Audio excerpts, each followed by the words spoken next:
বাইরে আসো। বারেক চাচা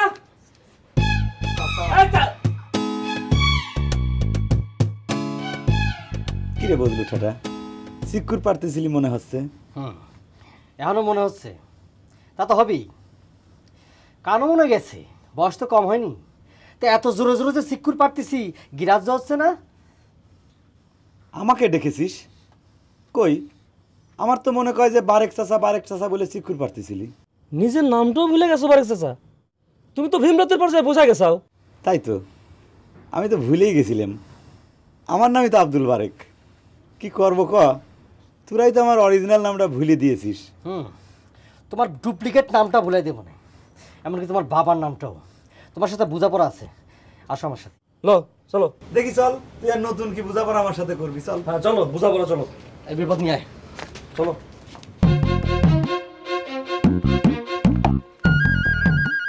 ভালো করে সাইজ করে দিস।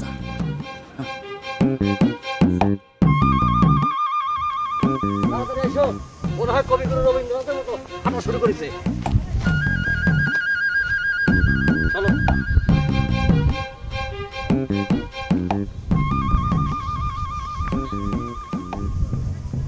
এবার আরেকটা বসে নেই। আতর ফাতর রাখো তো, তোমার এই আতর ফাতরের গন্ধে আমার মাথাগুলো আসে। তুগারের শরীরের ঘামের গন্ধ যে আমার গা গুলারে বিপদ রঞ্জন। আতর লাগবে না, রাখো। আতর দেওয়া লাগবে না করছি। এখানে আমরা মিলাদ পড়ানোর জন্য আসিনি যে আতর আর গোলাপ ছিটাতে হবে। আচ্ছা ঠিক আছে, কি জন্য আমার এনে ডাকে নিয়ে আসলি এখন সেই কথাটা ক। যে মিজাজের টেম্পো নিয়ে আইছিলাম, ওসব আতর গোলাপ ছিটাই তো দিলাম নরম করে, তারপরে করছি। সুলেখা সম্পর্কে তুমি কি কথা কয়ে বেড়াচ্ছ?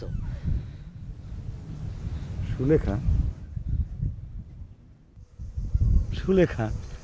বাহ, ফাইন নাম তোরে। সুলেখা কি রে বিপদ রঞ্জন? ওরে খুদা রে, সুলেখারে তুমি চিনতে পারতেছো না? ভেটকি করার আর জায়গা পাও না। আরে সুলেখা যে তোমার সম্পর্কে ভাস্তি হয়। যাক বজলু ভালোবাসে, সাহেব চাচার মেয়ে, এবার চিনেছো? ও তাই বল, আমি তোর নাম দিয়েছি সুনয়না। কাজল কাজল চোখ, চপলা হরিণীর মতো টানা টানা। দেখো প্রেম কুমার, তুমি কিন্তু সহ্যের সীমা ছাড়িয়ে যাচ্ছ। সুলেখারে নিয়ে তুমি কাব্য করতেছো কিসের জন্য? হ্যাঁ, কাব্য করার মতোই চোখরে বজলু ঠেটা। সে তো আমার সমস্ত সত্তাকে দখল করে নিয়েছিল। শোন, কাল রাত্রির বেলা ঘুটঘুটে অন্ধকারে আমার সুলেখা সুনয়নের লেখা হাতের খামটা যখন আমার হাতে এসে পৌঁছাইল, বিশ্বাস কর আমার ভাঙা কুড়িয়ে ঘরটা চাঁদের আলোয় ভরে গেল রে। আমার অবশ্য আসতে হলো 2 দিন বাকি, এর সময় তুই চান্দের আলো কোনে পেলে বারেক চাচা? ওই যে কলাম, তার হাতের লেখা ভালোবাসার খামটাই তো পূর্ণিমা নিয়ে আসলো রে বজলু ঠেটা আর বিপদ রঞ্জন। বারেক চাচা ভালো হচ্ছে না কিন্তু। সুলেখা তোমার চিঠি দিয়েছে, দাও মিথ্যা কথা করছো তুমি। তুই এত শিওর হচ্ছিস কেবা করে রে বজলু ঠেটা? শুনয় না আমাকে চিঠি দিবেরই পারে, আমি তো কই নাই যে তুই আমাকে চিঠি দিছিস। আর তোরা সকলে মিলেই তো আমার নাম দিয়েছিস প্রেম কুমার। তুমি যা করতেছো চাচা, কি কব আর, আমি দেখতেছি এর 12টা তোমার প্রেম কুমার। প্রীতি এই জগতে জাতি কুলের ধার ধারে না, প্রীতি বুকা ছেলে। মজনু, ও মজনু। কি মা? মজনু রে। কিসে? বাপ, একটু যায় দেখবো নাকি তোর বারেক চাচাকে ওরা ডাইকে নিয়ে গেল, ঘটনাটা কি? ঘটনার কি হবে? দাদা তোমার দেওয়ার আবার নতুন করে কার প্রেমে পড়েছে? আচ্ছা সে প্রেমে পড়লি, ওই বজলু ঠেটার তো রাগ হর কি আছে? রাগ হবি না কে? রাগ হবি না কিসে নেই? প্রেমে পড়তে কি ভাস্তি পাখিনি একটু মানতেছে? তার অত্যাচারে যে আমরা একটু প্রেম ভালোবাসা করবো, তার ধারে কাছে ভিড়বার পারতেছি না। চুপ থাক, মুখে যা আসে তাই কস। ও বাপ, একটু যায় দেখে আবার অপদস্থ না করে। আমি যাইবার পারবো না, একটু সায়স্তা করে দিক।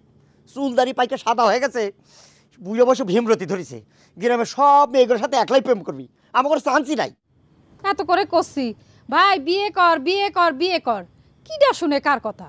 আর কি এক কথা পাইছে, ওই বিয়ে করলে নাকি প্রেম মরে যায়। মাথাটা মনে হয় সত্যি সত্যি খারাপ হয়ে গেল। তাই যদি হয়ে থাকে তাহলে এক কাম করো, তাহলে তোমার দেওয়ারে যে পাবনা মেন্টালে পাঠাই দাও, তাহলে ওই গ্রামের যুবতী মেয়ে করে মাথার মধ্যে একটু শান্তি আসবে না। যেমন চাচা তেমন ভাতিজা। শালা বুড়িয়া বাম রয়ে গেছে মেয়ে মানুষ দেখলে বলে মাথা গরম হয়ে যায়